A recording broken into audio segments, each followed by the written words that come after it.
Hello, hello, hello, Facebook. It is V Prince checking in. Forgive me in advance. My eyes are a little crazy because I have a allergies. I have allergies, and so my eyes are a little crazy today. But I had to come to you guys because this is a hot topic, and I feel like I should share this information to you. So this is Casual Dating 101. How to establish real friendship. So, casual dating. And I mean casual dating in the sense of you are dating multiple people at the same time. You're not committed to anyone. And I'm trying to keep this as short as possible. I think this is an important topic, especially for women, because a lot of times we end up, like I've said before, overcommitting too soon. And it's kind of just a natural thing, at least for me. I don't know about everybody's experience. And so when you start kind of learning how to casually date, you still sometimes carry over those exact same traits.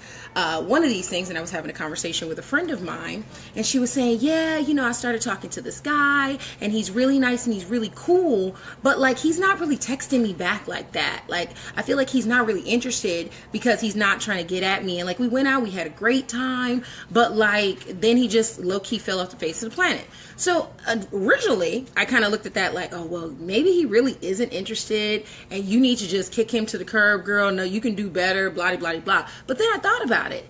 In the beginning phases of when you're dating and you're getting to know somebody, you should still kind of be in the friendship era. That means you should still be in that cycle of you guys are getting to know each other. You guys are learning each other's communication styles. Maybe somebody likes texting versus calling. You guys are just figuring each other out in that time. I think it's important though to put the same standards that you would on a potential partner for the future as you would on a new buddy you just met. When you make friends, do you expect them to text you every day? Probably not.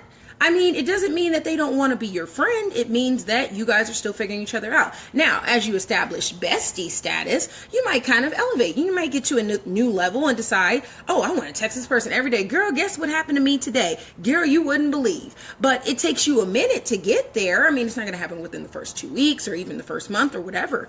But I think a lot of times when we're dating, we're like, oh, if they don't text me like every single day, or if I don't hear from them during a certain period of time, that means that they're not interested. And I think that's something, it's kind of an epiphany that I had about the standards that we put on our potential partners. Maybe we could really be missing out on a guy or girl that we really like based on some weird standard that they need to be hitting us up nonstop every day, can't eat, can't sleep. It's not always love at first sight. We want it to be love at first sight, but sometimes it's not. Everybody is different. And so I think it's important that we remember establishing real friendship up front is super duper important because that lays a good foundation for us. It lays a foundation of understanding. It makes it so it's not as scary to tell them the truth. I'm hearing far too many stories about people dating and committed to one person and then they're sneaking around behind their back with a bunch of other people. That is the dumbest thing I've ever heard. That's like crazy. That doesn't make any sense to me because you're an adult. You don't really owe anybody anything, so it doesn't make sense for you to be lying to your girlfriend or your boyfriend when you're creeping around behind their back. If you don't want to be committed to them, why are you creeping behind their back? Because maybe at some point they're going to find out. Or maybe they're actually okay with it and they're just letting you do it. Either way, you should be honest, because wouldn't you want them to be honest with you? What if it was really like a big deal about something? Wouldn't you want them to tell you? Like establishing trust up front and being clear and honest. You want to be with people who accept you wholly. You don't want to be sneaking around like some villain in a Disney movie. Like, what is this? This is not real, y'all. These are not standards. We need to change this, especially since technology will tell on your behind in like 5 seconds. Every chance you get, there is always a way to find out if your guy or girl is running behind your back. Trust and believe. People have full receipts, okay? And they're digital, so they never die. Please stop doing this. I'm really sick and tired of y'all out here running these streets doing this crazy stuff. Establish real friendship, and that means you trust that person and you are honest with that person. So let's also lay down some of these dating standards that we have, that the person has to contact us every day. We got to hang out all the time. We don't have to do that. In the beginning, let's just get to know each other. Let's be clear. Let's be honest. Let's share fun times. And then let's see where it goes. If the person really likes you, you ain't even going to have to wonder. But at least give it a little time to marinate. That's all I'm saying. And trust me, I had to learn the same thing too. I'd be like wanting to always be on the phone, and that's not really realistic because not everybody is like that. And that shouldn't also mean that I cut them off because they're not like me. I have to give them some time. Now, if they're very clear about not wanting to deal with me at all, then that's a whole different story. But I have to actually assess what's going on and figure out if they want to hang out with me and they just don't have the time right now or whatever. But that's the fun of casual dating, because if he's not available, you go holler at somebody else.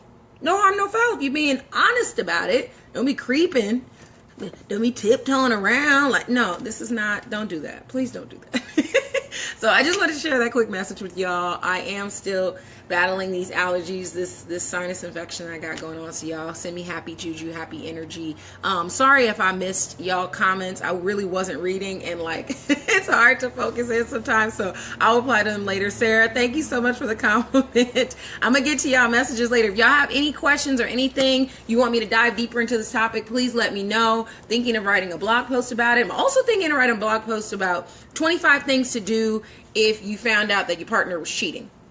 Your heart is broken. Things, oh, it hurts so bad. Trust me, I've been there. So I'm also thinking of writing a post about that, and just to help my people out. I want y'all to be happy. I want us to have fun. I want to bring the fun back to dating and not make it as serious or as crazy or stressful and dramatic. You know it's a bad thing when you talk to people about dating and all they say is, girl, blanks ain't blank. Dudes ain't this. Girls ain't that. Don't nobody want. Come on, y'all. Let's get back to having fun. We're adults. We got a little bit of disposable income coming in. So I'm saying, let's get out here. Let's have a good time. And let's be honest. It's number one rule. Just be honest, okay? I don't want none of y'all to get stabbed. This is not okay. All right. I love y'all, and I will see you later. Thank you for watching. Bye.